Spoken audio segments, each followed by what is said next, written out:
Namasté, bienvenue pour une nouvelle vidéo. Cette fois-ci à nouveau à Auroville, dans un nouvel endroit.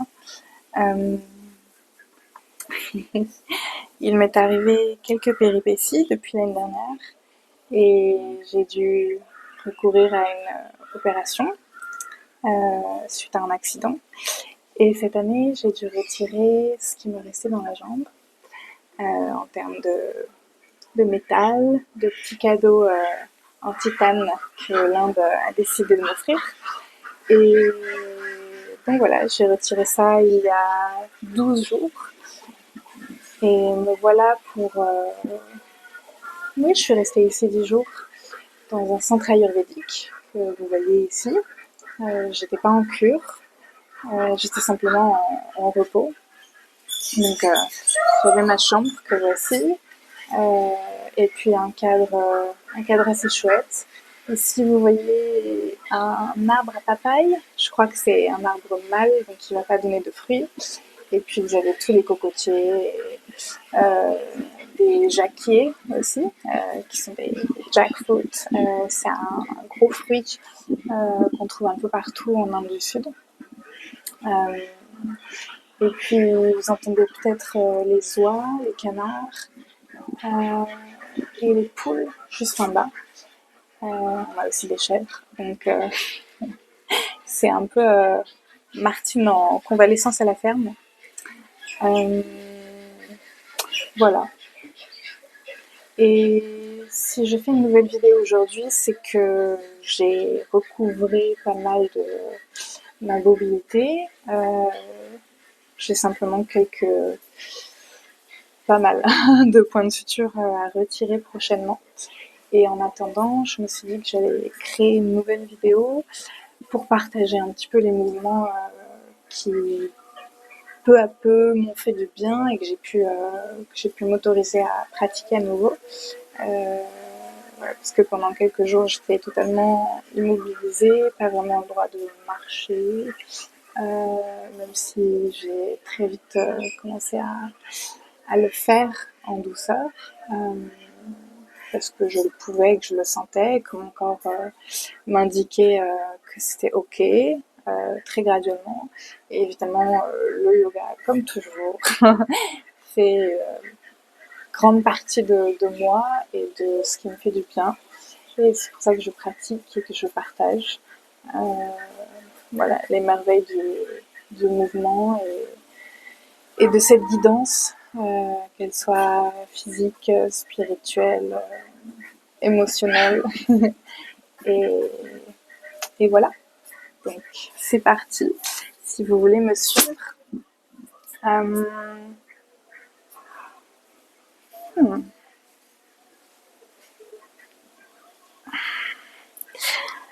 Cette vidéo n'est pas un cours.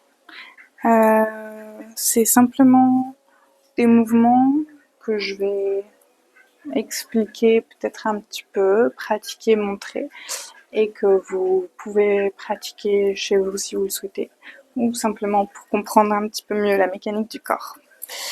Donc déjà au tout début, me tenir sur mes deux jambes et mettre du poids de manière égale sur mes jambes, c'était pas forcément possible, mais simple.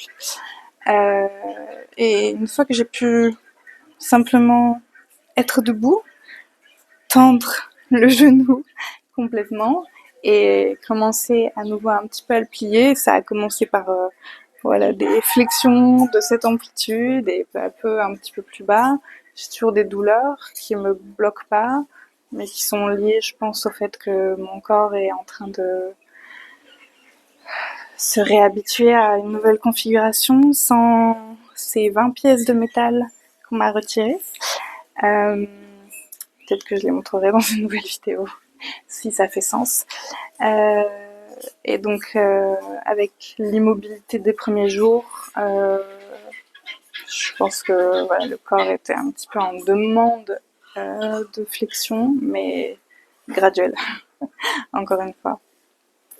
Donc à partir du moment où j'ai pu simplement me tenir sur mes deux jambes, les premières choses que j'ai faites, c'est d'étirer les côtés, mes flancs, parce que j'ai un petit déséquilibre aussi dû à l'opération de l'année dernière et à la compensation que j'avais en mettant plus de poids sur la jambe valide.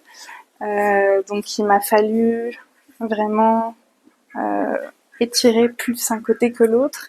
Et puis, je sais pas si vous le savez, mais tout simplement, tous ces muscles qui sont là sur les flancs sont les muscles qui perdent le plus vite la souplesse et la mobilité. Donc c'est vraiment des mouvements qu'il faudrait faire quotidiennement. Donc si vous le souhaitez, je vous invite à le matin, car c'est quand même le moment idéal pour pratiquer avant d'entamer sa journée et de se sentir un peu prêt à affronter tout le mouvement, pas affronter, mais en tout cas aller rencontrer tout le mouvement de la journée. Je pense que c'est vraiment le moment idéal. Même quelques minutes le matin, ça fait la différence. Donc simplement, sur l'inspiration, lever les mains, étirer la colonne, parfois des petits mouvements instinctifs, intuitifs, qui semblent possibles et nécessaires. Et une fois que ma colonne a un peu pris un peu de grandeur, plier les poignets vers l'arrière, les doigts qui pointent vers l'arrière. Et on va simplement venir attraper un des poignets sur le côté et venir étirer un côté sans faire bouger trop les hanches, allonger et puis revenir et faire la même chose de l'autre côté. Je vous propose de pratiquer ça plusieurs fois.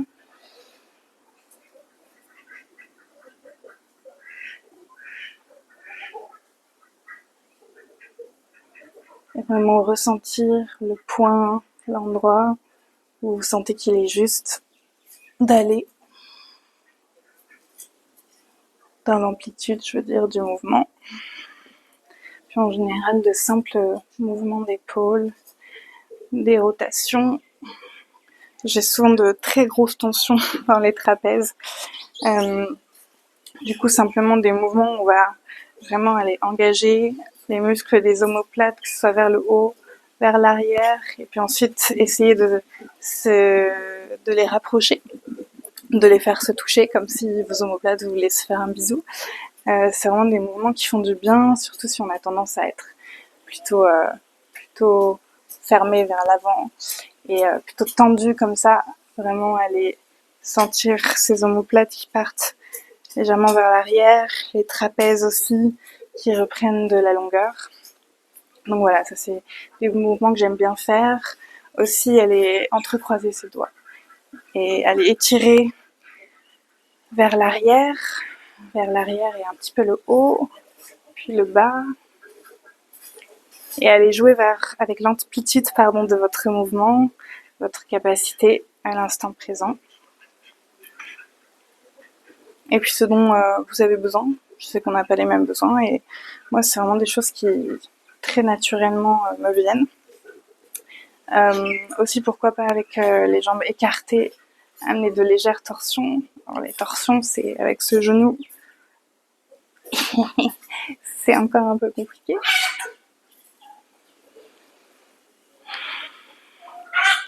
On peut aussi amener les doigts dans un mudra, donc les deux pouces entrecroisés, les deux index qui se touchent et qui pointent. Il me semble que c'est Kali Mudra qui pointe vers le sol. Et là, sur une inspiration, j'aime bien venir amener le buste vers le haut et l'avant, et puis simplement venir dans une flexion arrière, lentement.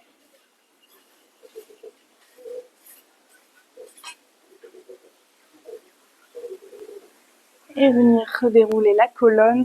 En général, après, je compense avec une flexion vers l'avant. Et puis ici, des petits mouvements de rotation des hanches. En général, ça fait bien craquer mes hanches de faire ça. Vraiment, là, l'idée, c'est d'avoir une hanche qui pousse vers l'avant, une hanche qui pousse vers l'arrière, avec donc la flexion des genoux, et vraiment d'avoir ce mouvement qui va même se sentir dans le côté des hanches, le bas du dos aussi. Ah, ça a craqué. Et voilà, amener peut-être une ouverture d'épaule aussi. Là, vous voyez bien que mon épaule part vers l'arrière.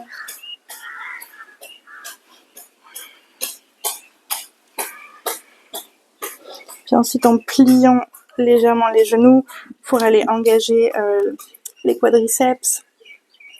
Et puis, même faire travailler un petit peu plus les mollets, les genoux. Ici, j'aime bien aller jouer sur l'équilibre et le transfert de poids sur mes orteils, mes talons. Et à nouveau plier un petit peu plus les genoux. Et puis remonter lentement avec la colonne. Vraiment amener de l'espace dans les vertèbres comme si vous vouliez vraiment écarter vos vertèbres les unes des autres. Et puis ouvrir à nouveau le buste avec parfois de simples mouvements avec les mains vers le haut, Hasta Uttanasana. Et puis ouvrir en cactus. Puis fermer à nouveau vers l'avant. Là, on voit vraiment que la colonne est concave. J'avoue que je suis un peu dans le flou. Mais amener ces deux mouvements.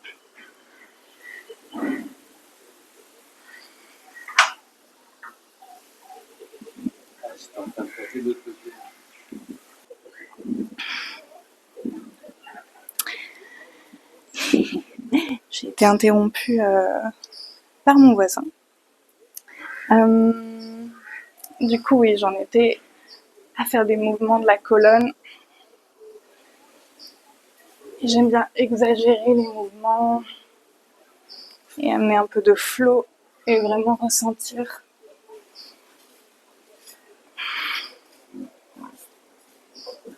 chaque parcelle de ma colonne qui bouge et tirer le mouvement jusqu'à ma tête, mes cervicales. Et ouais, dans ces cas-là, je m'éloigne un peu de la pratique stricte du yoga et je fais ce qui me fait du bien, les mouvements intuitifs. Pour moi, la guidance du yoga, elle permet justement de s'en servir de la façon qui nous fait le plus de bien. Et c'est une base vraiment solide pour pouvoir comprendre un peu comment bouger d'une certaine façon et une certaine variété, gamme de mouvements qui n'est pas exhaustive dans le yoga, même si elle est plutôt complète, plutôt intéressante. Et donc bref, après ces mouvements de la colonne, j'aime bien les répéter quand même plusieurs fois et puis voir un petit peu là où je peux aller ensuite.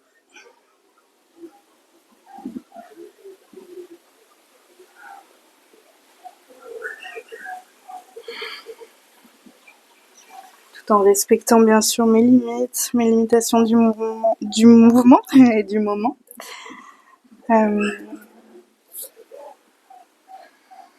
Ce qui me fait du bien aussi, c'est d'aller étirer, joli craquement, d'aller étirer un petit peu la plante du pied, faire bouger les chevilles avec ces petits mouvements circulaires, de mettre un petit peu de poids, de pas avoir peur, de vraiment étirer la plante et aussi le dessus du pied.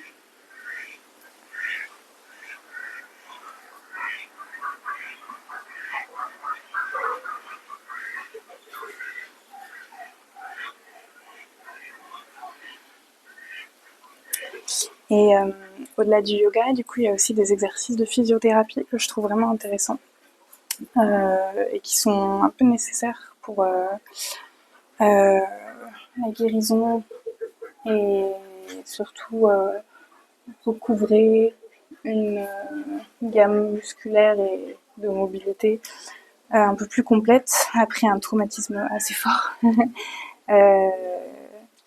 C'est par exemple pour moi, me concentre surtout sur le genou, hein, bien sûr.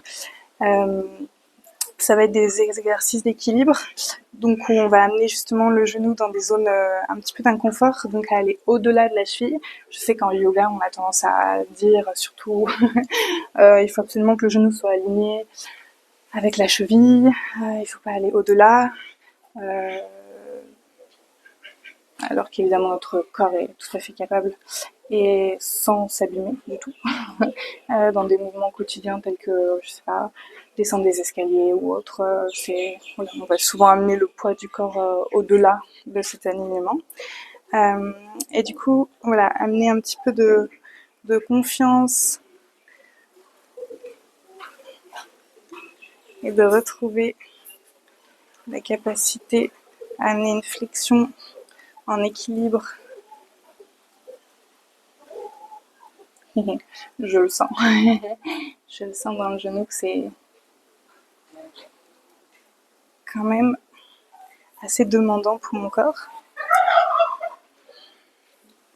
Mais je sens aussi la différence après avoir pratiqué ce genre d'exercice, euh, d'aller mobiliser l'équilibre, la cheville, euh, la flexion du genou avec différents angles et le poids du corps. Euh, et puis simplement de simples exercices comme ceux-là qui vont venir aussi mobiliser les muscles du mollet. Parce que, bah, évidemment, en n'utilisant pas sa jambe pendant plusieurs jours, voire plusieurs semaines, voire 2 mois, comme ça a été l'année dernière, on perd tout le muscle. Je pense que vous le voyez très bien sur la vidéo. C'est déjà le cas dans les précédentes vidéos, mais là, ça s'est un petit peu à nouveau accentué, la différence entre les deux jambes. Euh, donc voilà, j'essaie de mobiliser autant que faire se peut tous ces muscles de la jambe et simplement même venir contracter, donc mobiliser l'articulation du genou et les muscles juste au-dessus du genou et essayer de donc contracter le bas du quadriceps et puis de venir comme si vous vouliez enfoncer l'arrière du genou dans le sol. Moi, c'est quelque chose qui est vraiment essentiel puisque ça se perd très vite pour moi. Euh, voilà, c'est des choses que je pratique au quotidien, même quand je suis, je sais pas, assise quelque part ou que je suis pas dans une activité nécessairement sportive ou engagée dans une pratique de yoga ou autre. Euh, J'aime faire ces mouvements quand même plusieurs fois par jour et voilà, tout au long de la journée engagée comme je sais pas, quelqu'un d'autre qui, je sais pas, monterait plus des escaliers ou qui irait, je sais pas, courir ou je sais pas, aller chercher ses courses et porterait des trucs lourds et qui ferait travailler plus ses jambes. Comme moi, pour l'instant, c'est pas des choses qui me sont très accessibles. Il y a que la marche et le yoga pour l'instant qui me vont et qui me sont autorisées.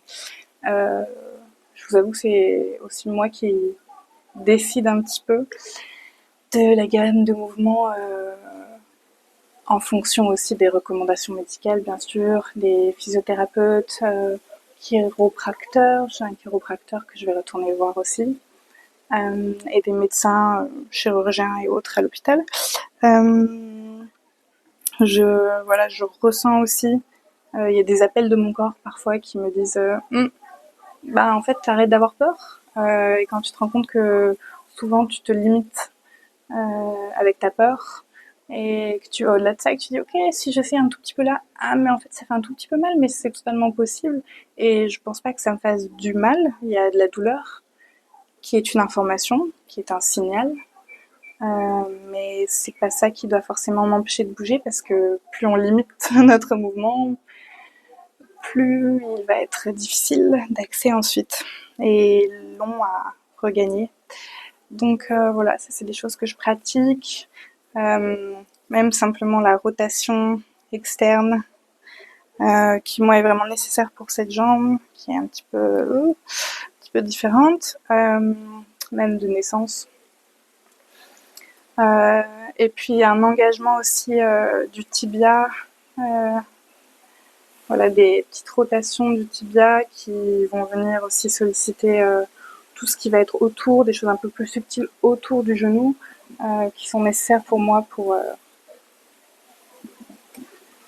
redevenir, pour reprendre un petit peu ma puissance. Donc voilà.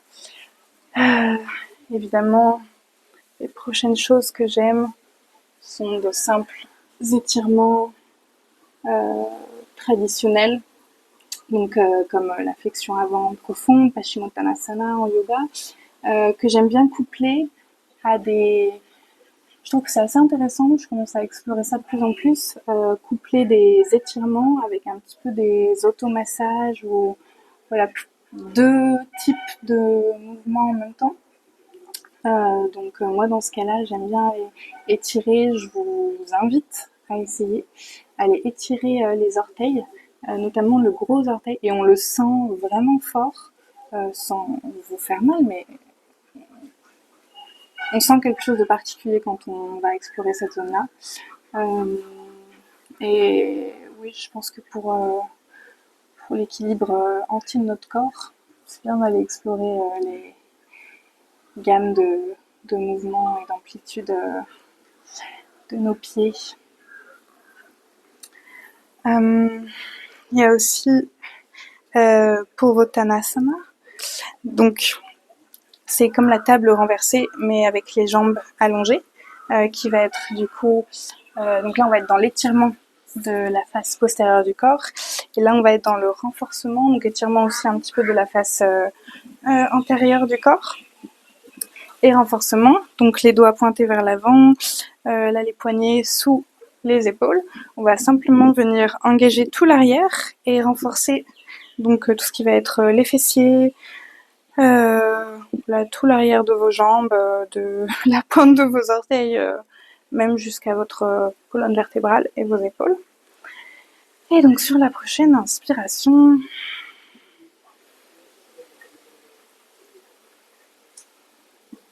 et restez là en essayant de faire toucher les orteils au sol. Et puis en douceur, revenir sur le sol.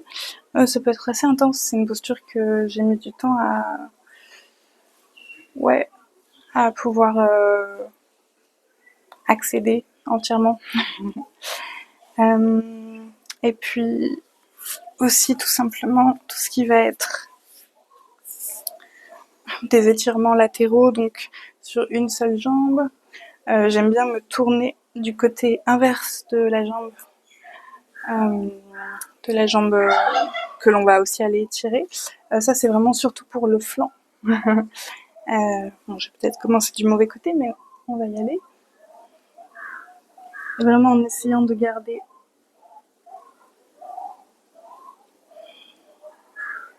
toute votre face avant, votre buste ouvert. On peut se servir du coude pour aller pousser contre la cuisse. Et vraiment, là, vous voyez, au lieu de s'affaisser vers l'avant, ça va nous permettre d'aller ouvrir.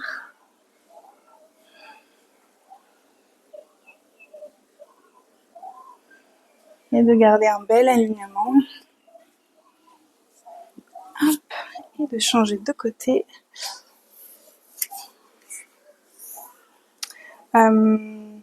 Ouais, il me semble que ce côté-là, pour moi, j'avais oublié. C'est pas trop possible.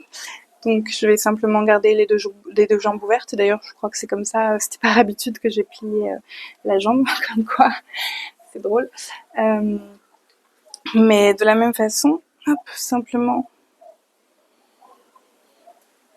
allez venir ouvrir, donc encore une fois se servir de votre coude pour aller pousser sur le sol, voire contre la cuisse, et aller ouvrir sur le côté.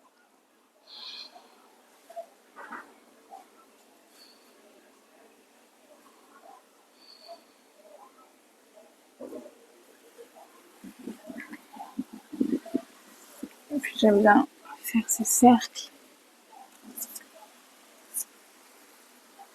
ces demi-cercles plutôt, qui vont faire travailler aussi toute l'ouverture de hanches, le bas du dos, l'extérieur aussi des hanches. Et on peut le faire de manière plus dynamique aussi. Pour garder l'équilibre et vraiment trouver un engagement maximal, il faut vraiment flexer, c'est le mot anglais, engager donc vos pieds, oui, en flexion. Et puis vraiment engager, comme tout à l'heure, je vous disais, vous vouliez planter l'arrière de vos genoux dans le sol, engager les muscles de vos cuisses. Et ici, on va pouvoir venir peut-être aussi dans le même mudra ou simplement venir joindre les mains, ou je sais pas, comme vous le souhaitez. Moi, j'aime bien pratiquer comme ça.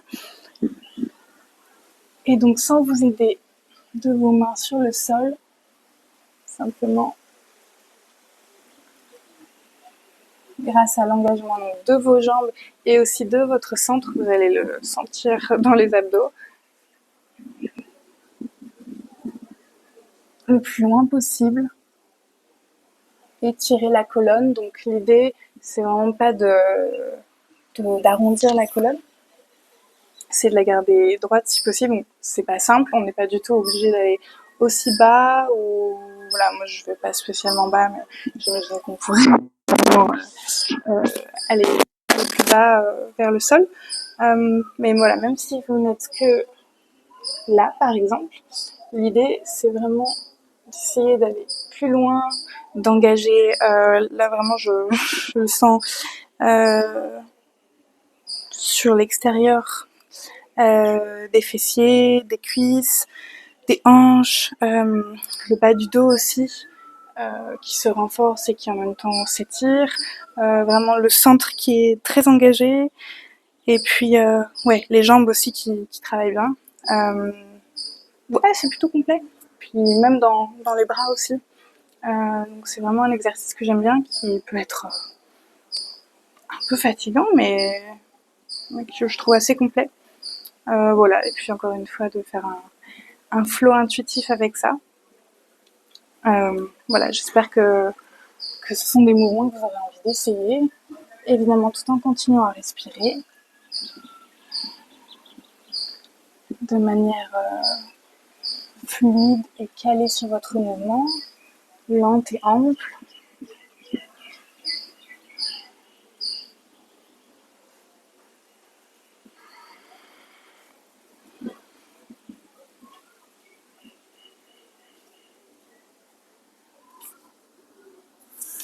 Et puis finir vers une flexion complète.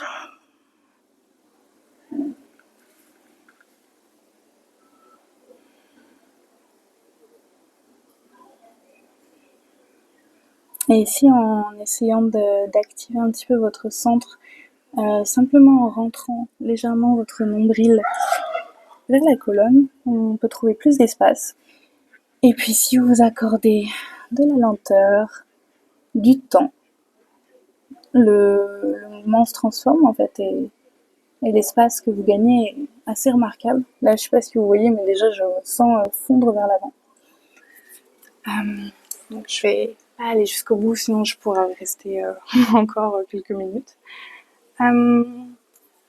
Mais voilà.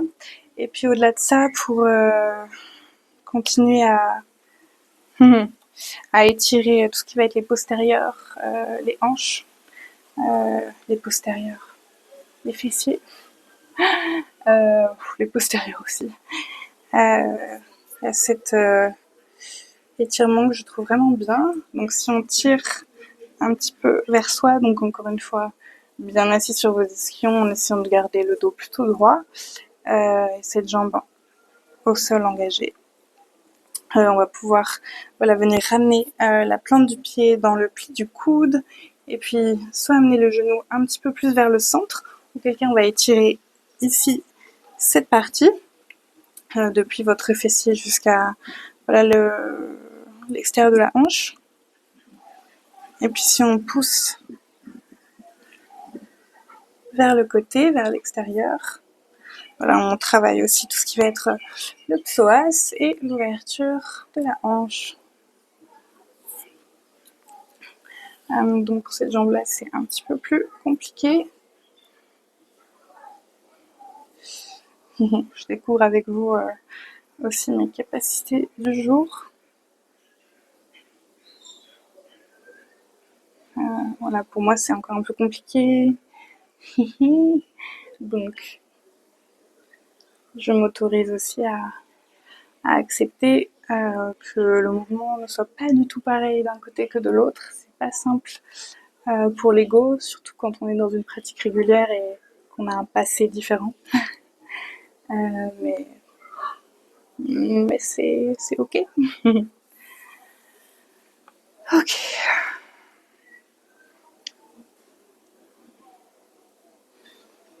Et puis,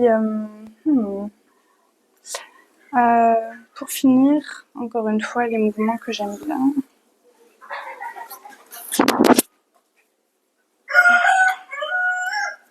Donc, au-delà de notre traditionnel chien tête en bas, qui est quand même très agréable de pouvoir retrouver, mes petites vagues de la colonne. Donc, je suis navrée si vous entendez le coq au fond. Apparemment, il a des choses à dire.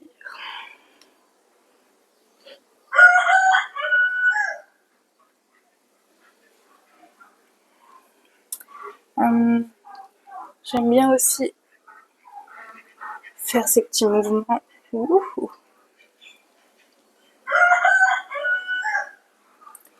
Et puis voir un petit peu la mobilité que j'ai avec mes hanches.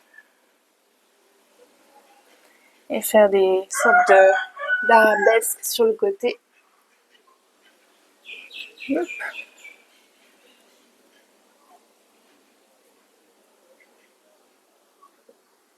En amenant la jambe jusqu'à l'avant.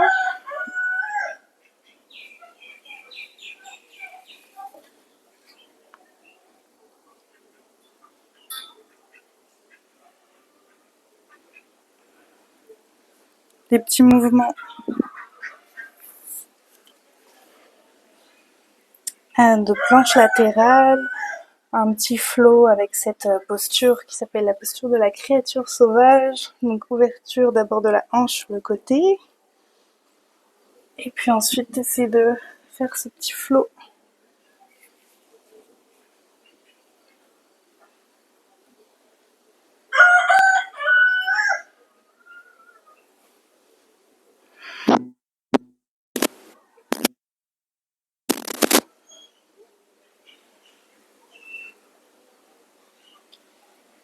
Et voilà, sans recherche esthétique, sans recherche de performance, juste de voir ce qui est possible avec moi, avec mon corps, chaque jour.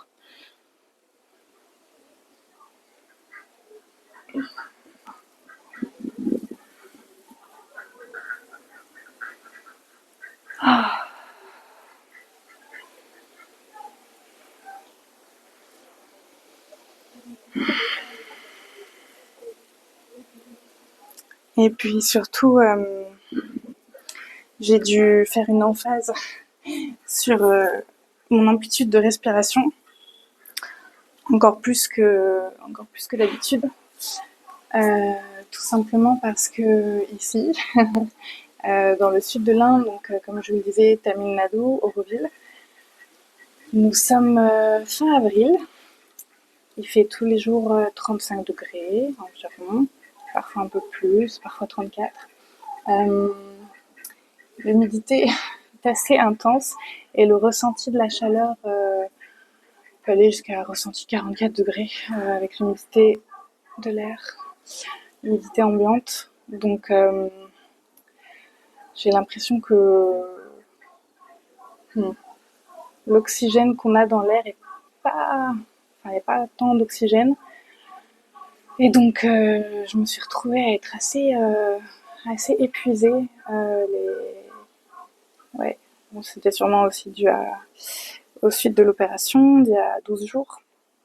Le corps qui travaille, tout ça pour reboucher les petits trous laissés par toutes les vis et les plaques dans mes deux os. Et puis euh, l'inflammation due à l'opération, au point de suture, tout ça. Enfin, voilà, il y a pas mal de choses qui sont à l'œuvre. Donc évidemment, ça demande de l'énergie, mais je sens quand même que l'air est dense, l'air est épais. Euh, Ça se voit peut-être pas sur la vidéo, mais voilà. Avec mes amis, on se sent un peu drainé quand même si je me suis bien accommodée de la chaleur et que je sors d'un mois et demi en Thaïlande. Je sais pas ce que ça veut dire, je rentre, je sais pas. Euh, voilà, mais j'étais un mois et demi en Thaïlande et la chaleur était plus forte, mais l'air était plus sec. Et ce qui fait qu'on avait des ressentis qui étaient un peu similaires à ceux de maintenant, donc c'est-à-dire une chaleur forte, un peu écrasante quand même, hein, mais un air moins étouffant. Donc voilà. Ici, le soleil brûle pas tant que ça. Étonnamment, je pense que c'est dû à l'humidité de l'air. On en parlait avec mon amie Sarah. Euh, donc j'ai deux amis très chers qui prennent soin de moi ici, euh, qui me nourrissent avec les fruits de leur jardin. Sarah a planté une forêt comestible incroyable, une jungle luxuriante de pléthore de fruits, légumes, fleurs, plantes, moringa, tout comestible, incroyable. Ça s'appelle My Food Forest, si vous avez envie d'aller voir ça. Sur YouTube, elle a sa chaîne YouTube et elle explique vraiment plein de choses. On apprend énormément, elle est très chouette. Donc j'ai mes amis qui sont là et qui vivent depuis un bon moment en Inde. Sarah, ça doit faire une douzaine d'années, je crois qu'elle est là, de manière permanente. Elle vit ici. Euh, et ouais, on se disait que le soleil ne brûlait pas tant la peau qu'en Europe, malgré la chaleur, et que c'était sûrement dû, encore une fois, à l'humidité, qui faisait sûrement une couche de protection. En tout cas, qui oblitérait un petit peu. Mais ça ne veut pas dire qu'il faille s'exposer non plus à la folie. Euh, voilà, pour cette jolie parenthèse de mouvement et de un peu de mon histoire et de ce que je traverse en ce moment. J'espère que ça vous a intéressé, que ça vous a plu, qu'il y a quelques mouvements que vous allez pouvoir réutiliser. C'était évidemment pas exhaustif, il y a d'autres choses que je pratique selon les moments, les envies, mais voilà, cette sorte d'alliage entre le yoga, la physiothérapie, de reprendre confiance aussi. C'est refaire le lien entre ses pensées, son mental et son corps. Et voilà, apprendre à faire confiance et à s'autoriser à bouger à nouveau. Euh, Même si c'est une opération moins lourde cette année que ce que j'ai pu traverser l'année dernière. Bon, voilà, c'est quand même voilà, c'est un gros changement, bouleversement, impact du quotidien. Mais je suis très contente de la tournure que ça prend et je suis très contente de ma capacité à me mouvoir qui est, et de ma façon de gérer aussi qui a été progressive et en douceur parce que j'ai tendance à vouloir bouger un peu, pas trop mais beaucoup. La patience c'est une qualité que j'apprends à je la fais grandir comme des petites plantes que j'arrose tous les jours. Je bêche la terre, je sème les graines, je les arrose, je leur donne de l'amour. Et je fais grandir cette patience en moi. Et, cette joie aussi de se redécouvrir, en fait. C'est chouette d'être privé de quelque chose et ensuite de le redécouvrir. C'est pas confortable, toujours. Mais c'est intéressant. Donc, ma conclusion, merci pour ce beau cadeau. Merci pour cette aventure. Merci au yoga. Et puis, merci à moi et aux personnes qui m'apprennent tellement de choses tous les jours. Et merci à ceux et celles, bien sûr, ceux et celles qui regarderont cette vidéo. J'espère que j'espère qu'elle vous aura apporté quelque chose, quoi que ce soit. Et namassé, très belle journée et tout mon amour depuis le fond de mon cœur et le fond de cette jungle.